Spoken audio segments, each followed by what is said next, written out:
I learned early that being the youngest meant being invisible. At 7 years old, I sat outside Dad's office while he met with investors. My sister Jessica, 12 at the time, would waltz in with questions about the business. Dad would smile, answer patiently, explain market strategies to her. When I knocked with my own questions, he'd say, "Not now, Emily. This is complicated." By high school, the pattern was set. Jessica was groomed for leadership. Business camps, networking events, finance internships. I got piano lessons and art classes. Every family needs balance, Mom would say, which I understood to mean, Jessica's the achiever, you're the creative one.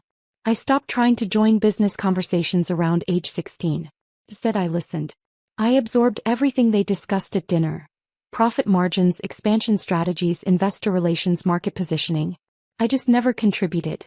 Dad ran a commercial real estate development firm. Nothing massive but successful. $30 million in annual revenue, 23 employees, solid reputation in the Midwest. Jessica joined right after college and everyone assumed she'd take over eventually. I went to school for finance. Nobody in my family attended my graduation. Jessica's promotion party was the same weekend. She'd made VP of operations at 26. That took priority. "You understand, honey," Mom said on the phone. "This is Jessica's big moment. Your graduation is just, well, you know." I understood perfectly. After graduation, I took a position at Goldman Sachs in New York. Low-level analyst work initially, but I was good with numbers. Very good. I could see patterns in market data that others missed, identify undervalued opportunities, predict shifts before they happened. My family never asked about my work. When I visited for holidays, conversations revolved around Jessica's latest deals, the company's expansion plans, industry challenges. If anyone asked about my job, it was perfunctory. "Still doing the finance thing?" Dad would ask, already turning back to Jessica. I'd simply nod. Still doing the finance thing. What I didn't mention, I'd made partner by 29. My portfolio management generated $847 million in returns over 3 years. I specialized in strategic investments in mid-sized family businesses exactly like Dad's company. And I'd been watching our family business very carefully. By 32, I'd accumulated significant personal wealth through careful investments and aggressive saving. I lived modestly in Brooklyn, drove a 10-year-old Honda, wore clothes from Target. My family assumed I was barely getting by in expensive New York City. "Must be hard making ends meet there," Uncle John said once, with a sympathetic head shake that barely concealed his satisfaction. "I manage," I'd replied simply. What he didn't know, I had $180 million in liquid assets and controlled investment positions in 17 companies worth over $2 billion combined. 3 years ago, Dad's company hit rough waters. A development deal in Cincinnati fell through, costing them $8 million. Their credit lines were stretched, cash flow tight. They needed capital fast or they'd lose everything. Jessica called me for the first time in 2 years. "Emily, Dad's in trouble. We need to borrow some money. Maybe $20,000? Just temporarily." I heard the condescension even in her desperation. $20,000. Like I was a piggy bank to be cracked in emergencies. "I don't have that kind of cash available," I lied. "But I know some investors who might be interested in helping." "Really?" Her relief was palpable. "That would be amazing. Can you connect us?" I connected them to my firm. Not as Emily Thompson family member, but through several intermediary entities. The deal was structured through MT Capital Holdings, my personal investment vehicle named with my middle and last name initials, nothing obviously connected to me. We provided $50 million in capital. In exchange, we took a 60% equity stake and majority control of the board. The family kept operational control and generous salaries, but all major decisions required board approval. My approval, though they didn't know it. Dad and Jessica were thrilled. They'd saved the company, maintained their positions, and could continue running things day to day. The investors, faceless entities to them, seemed hands-off and reasonable. "We did it," Jessica announced at Christmas that year. "We saved the company. Found some investors who believed in our vision." Everyone congratulated her brilliant business acumen. I smiled from my seat at the kids' table. Yes, at 30 I still sat at the kids' table and said nothing. For 3 years I watched through quarterly reports and board minutes. The company stabilized, then grew. Revenue hit $45 million annually. They expanded into 3 new markets. Jessica took full credit for the turnaround. I restructured everything, she'd tell people at family gatherings. Brought in capital, reorganized operations, positioned us for growth. Dad's teaching me well. I'd nod along, sipping wine, asking no questions. My family's view of me remained unchanged. I was still Emily, the artsy one who did something with finance in New York but probably wasn't very successful. After all, I drove that old Honda when I visited. Wore the same unremarkable clothes year after year. Never talked about big deals or important clients. Jessica, meanwhile, arrived in a new Mercedes every holiday, wore designer everything, talked constantly about her business triumphs. She'd recently gotten engaged to Marcus, a corporate lawyer she described as a real heavy hitter.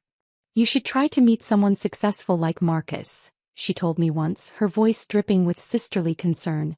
I know it's hard in your position, but there are plenty of nice middle management guys in New York. I'll keep that in mind, I replied evenly. This Thanksgiving, the family gathered at my parents' house in Indianapolis. 37 people, aunts, uncles, cousins, plus Jessica's fiancé and his parents. A celebration of abundance and success.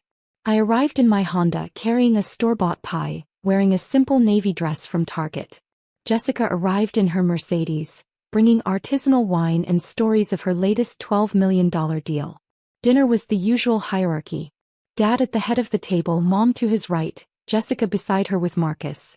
Uncle John, Dad's brother and company sat nearby with Aunt Marie. I was seated between 2 teenage cousins who spent dinner on their phones. The conversation naturally centered on business. We're looking at a major expansion into Columbus, Dad announced. $40 million development. Shopping complex and residential towers. It's going to transform our portfolio, Jessica added, her voice confident. I've been negotiating with the city for 6 months. This is the deal that takes us to the next level. So proud of you, sweetheart, Mom beamed. Such a brilliant businesswoman. Uncle John raised his glass. To Jessica, future CEO of Thompson Development. Everyone drank. I sipped my wine quietly. The financing is almost locked in, Jessica continued. We're closing a $40 million credit line next week. The bank loves our growth trajectory. Marcus squeezed her hand. My brilliant fiancé. She's going to run a $100 million company by 35. More congratulations. More toasts. I remained silent, cutting my turkey into precise pieces. Emily, you're awfully quiet, Aunt Marie said with forced politeness. How's your little job going? It's going well, thank you. Still doing the analyst thing? Uncle John asked. He'd asked me the same question for a decade. Something like that. Jessica laughed, a sound like wind chimes designed to seem pleasant but actually grating. Emily doesn't like talking about work. It's fine. Not everyone needs to be in business. The world needs artists and creative types too. I'm in finance, I corrected mildly. Right. Finance. Though I never quite understood what you actually do. He turned to Marcus. Emily works for some firm doing. What is it exactly? Paperwork. Investment management. That sounds complicated, Marcus said in the tone you'd use with a child explaining their crayon drawing. Jessica handles our investments. Made us $200,000 last quarter alone through her company stock options. Impressive, I said simply. The conversation moved on. Business strategies, market opportunities, the Columbus deal's specifics. I listened to Jessica describe financing structures, clearly getting several technical details wrong. Nobody corrected her. She was the golden child. Everything she said was brilliant by default. After dinner, the adults gathered in Dad's study for drinks. The important people room where serious discussions happened. I'd never been invited, but this year I followed anyway, wine glass in hand. Dad looked surprised to see me. Oh, Emily. We're going to talk business. Might be boring for you. I don't mind, I said, taking a seat in the corner. Jessica exchanged glances with Uncle John, a silent communication I'd seen thousands of times. Just ignore her, she'll get bored and leave. They continued their discussion. The Columbus deal, expansion plans, projections for hitting $60 million in revenue within 2 years. We'll need additional capital after the Columbus project, Uncle John said. Another $30 million for the Cleveland opportunity. The credit line covers Columbus, Dad said. We can leverage that success to secure Cleveland financing. Our investors have been hands-off, Jessica added. MT Capital hasn't interfered at all. They're just collecting their dividends. Perfect situation. I sipped my wine face neutral. We should consider buying them out eventually, Marcus suggested. He was apparently part of the business discussions now, future family and all. Take back full control. You don't need outside money anymore. That's brilliant, Jessica said, looking at him adoringly. We're strong enough now. Why keep giving equity returns to some faceless corporation? Would they sell their stake? Uncle John asked. Everyone has a price, Dad said confidently. We'll approach them next year. Offer them a solid return and get our company back completely. They all nodded, pleased with this plan to erase the investors who'd saved them from bankruptcy 3 years ago. Family business should stay in the family, Uncle John declared. Always has been, always will be. I set my wine glass down. What about me? Silence. Jessica blinked. What about you? You said family business should stay in the family. I'm family. Uncle John's laugh was uncomfortable. Well, yes, technically. But this is about people involved in the actual business, Emily. No offense. None taken. I'm just clarifying who counts as family. You know what he means, Jessica said, her tone patient in that infuriating way. People who actually understand business. Who've built this company. Not.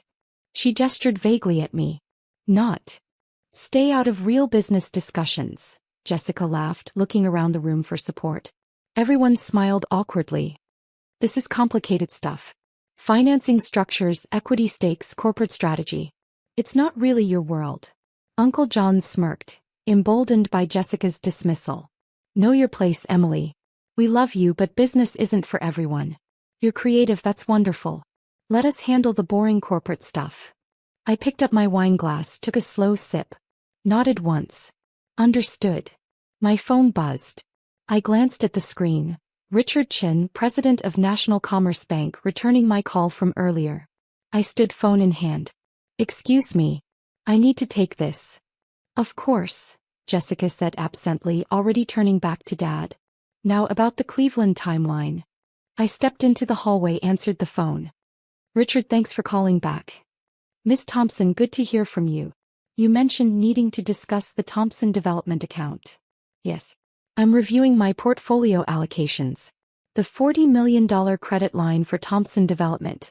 I'd like you to freeze it immediately. Brief pause. That's a significant line. May I ask the reason? Strategic reallocation. I'm considering withdrawing my backing entirely. Please halt the credit line and prepare documentation for full loan recall. I'll need it ready by Monday morning. Understood.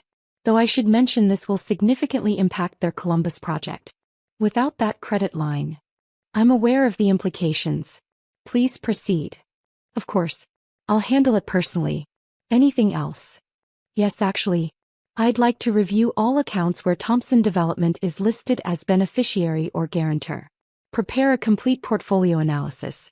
I may be withdrawing support across multiple positions. This is regarding the 60% equity stake through MT Capital as well? Potentially. I haven't decided yet whether to retain control or liquidate entirely. We'll discuss Monday. I'll have everything ready. Have a good evening, Miss Thompson. I lowered the phone, aware that absolute silence had fallen in the study behind me. I turned. Every face stared at me. Jessica's mouth hung open. What was that? I looked at her calmly. A business call. Complicated stuff. Not really your world. You were talking about Thompson Development, Uncle John said slowly. About a $40 million credit line. Was I? I take so many calls they blur together. Dad stood face pale. Emily. What did you just do? My phone buzzed again. I glanced at it. Excuse me again. This is my investment firm. I answered. Hello, Patricia. Patricia Mondavi, managing director at Goldman Sachs and my direct report, spoke quickly. Emily, I got your message about Thompson Development. You want to review the entire position? Yes. I'm considering withdrawing all capital. Can you prepare the documentation? That's $50 million in direct investment plus guarantees on another $60 million in leveraged positions.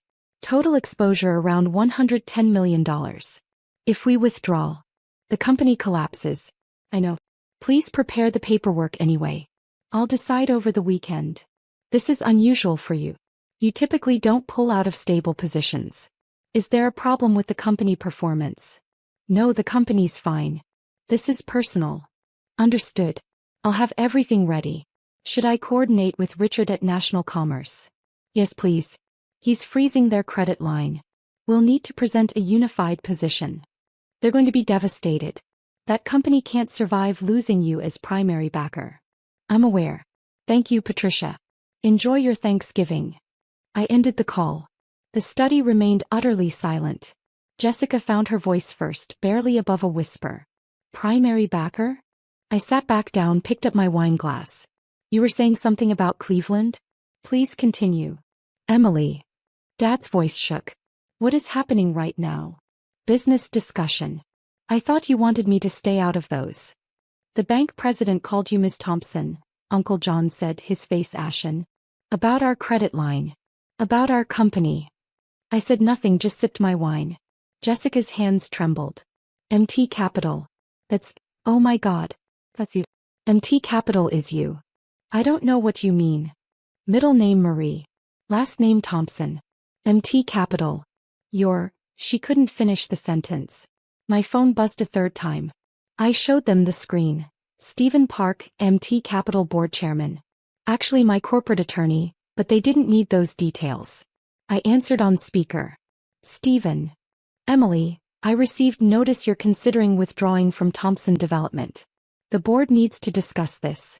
That's a significant position. I'm aware. Their Q4 numbers are excellent. Revenue up 23%. The Columbus deal is solid. Why would we pull out now? Personal reasons. That's not like you. You're the most rational investor I know. What changed? I looked directly at Jessica. I was recently reminded that family business should stay in the family. And that I'm not really family.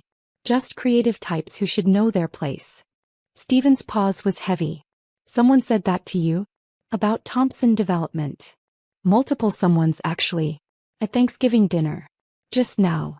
The same Thompson Development where you hold 60% equity? Where you've personally guaranteed $60 million in loans? Where you're the sole reason they survived 2021? The very same. And they don't know you're the primary investor? They do now. His sigh was audible. Emily, I understand you're upset, but destroying a company over dinner conversation? I haven't decided to destroy anything. I'm simply reviewing my options. If I choose to withdraw, that's standard portfolio management. It would bankrupt them. You know that. Then they should have been more careful about who they dismissed at family gatherings. I ended the call. Jessica had gone white. You can't. This is a joke. Some kind of prank. I pulled out my phone, opened my banking app, turned the screen toward them. My personal account. $184,293,847.62. Uncle John made a choking sound. I swiped to another app showing my investment portfolio. Total value, $2.1 billion across all holdings. This isn't possible, Dad whispered. It's extremely possible. Turns out I was very good at that little finance job nobody asked about. Marcus had turned red. You're saying you own Thompson Development? 60%. Controlling interest. Every major decision for the last 3 years required my approval. Well, my board's approval, but I am the board. Why? Jessica's voice broke. Why would you do this? Do what? Invest in a struggling family business? Save it from bankruptcy? Provide the capital that funded your entire turnaround? Generate the returns that paid your salary and bonuses for 3 years? Which part seems unreasonable? You let us think. I let you think what you wanted to think. I never lied about my work. You just never asked. You assumed the youngest daughter in the Target dress couldn't possibly be successful. Dad sank into his chair. The Columbus deal. The credit line. If you freeze it, the deal collapses. You lose the deposit, probably around $3 million. Your credibility with the city disappears. Future development opportunities in Columbus evaporate. You can't do this to us, Uncle John said, but his voice had no strength. I can do exactly this. I'm your primary investor, majority shareholder, and board chair. I can do whatever I want with my investment. Jessica's face crumpled. We're family. Are we? 5 minutes ago, I wasn't family enough for business discussions. I was just the creative type who should know her place. We didn't mean. You meant every word. You've meant it for 32 years. Every dismissal, every condescending smile, every time you talked over me or excluded me or treated me like the family charity case. You meant all of it. My phone rang again. Richardson. I answered. Ms. Thompson, the credit line is officially frozen. I've sent notification to Thompson Development's corporate counsel. The documentation for full loan recall will be ready Monday morning as requested. Thank you, Richard. I should mention, without that credit line, they're in breach of several covenant agreements with other lenders. This could trigger cascading defaults across their entire financing structure. I'm aware. Their business will be insolvent within 90 days if you proceed. I'll take that under advisement. Thank you for your quick action. I ended the call. Every face stared at me with varying expressions of shock, horror, and dawning comprehension. 90 days, Dad repeated numbly. We'll lose everything in 90 days. Unless I choose to maintain the credit line. Which I haven't decided yet. Jessica stood abruptly. This is insane. You're going to destroy Dad's company, your own family's company, because we hurt your feelings. I'm considering withdrawing from an investment that has become emotionally complicated. That's just good business practice. You'd do the same if your investors treated you with contempt. We didn't know. Would it have mattered? If I'd told you 5 years ago I was successful, would you have believed me? Or would you have assumed I was delusional? Silence answered that question. Marcus, attempting to salvage something, stepped forward. Miss Thompson, clearly there's been a misunderstanding. Perhaps we could discuss terms. Terms? Like the terms where you suggested buying me out to get rid of the faceless corporation? Those terms. His face reddened again. Uncle John found some anger. You've been lying to us for 3 years. Hiding behind shell companies, manipulating. I've been quietly saving your company while you dismissed my existence. I never lied once. I answered every question honestly. You just never asked the right questions because you couldn't imagine I might be worth asking. What do you want? Dad's voice was defeated. Tell us what you want. I stood, set down my wine glass. I want to finish my Thanksgiving pie in peace. I'll review my investment position over the weekend and let you know my decision Monday morning. Emily, please, Jessica started. Oh, one more thing. I turned at the doorway. Marcus, you mentioned Jessica made $200,000 last quarter through company stock options? Those options were granted by the board. My board. I approved your compensation package personally. You're welcome. I walked out, leaving them in shattered silence. The weekend was surprisingly peaceful. I ignored 47 phone calls from family members. I deleted 33 voicemails without listening. I did read Jessica's text messages, though. Watching them evolve from angry to desperate to pleading was grimly satisfying. Saturday morning, you're being ridiculous and cruel. Saturday afternoon, Dad had a panic attack. Are you happy? Saturday evening, please, Emily. We can fix this. Just call me. Sunday morning, I'm sorry. We're all sorry. Please don't destroy the company. Sunday evening, we'll do anything. Just tell us what you want. I didn't respond to any of them. Monday morning I called Patricia at the firm. Let's restructure the Thompson Development position. You're not pulling out? No. But things are changing. Here's what I want. I laid out the new terms. Patricia was silent for a long moment. That's aggressive. That's proportional. Draft the documents. They're going to fight this. They're in no position to fight anything. Their credit line is frozen, their loan covenants are breached, and they're 90 days from insolvency. They'll accept whatever terms keep them alive. True. I'll have the papers ready by this afternoon. I called Richard next, then Stephen, then 3 other board members. By noon everything was arranged. At 2 p.m. I received confirmation. Thompson Development had received the new investment terms and had 48 hours to accept or reject. Rejection meant immediate withdrawal of all capital and financial collapse. Jessica called at 2:07 p.m. I answered. Emily. Her voice was raw. We got the documents. Good. These terms, you're gutting us. I'm restructuring our relationship to reflect reality. Read them carefully. The new terms were straightforward. I maintained 60% equity and controlling board position, but operational control now required my approval on any decision over $50,000.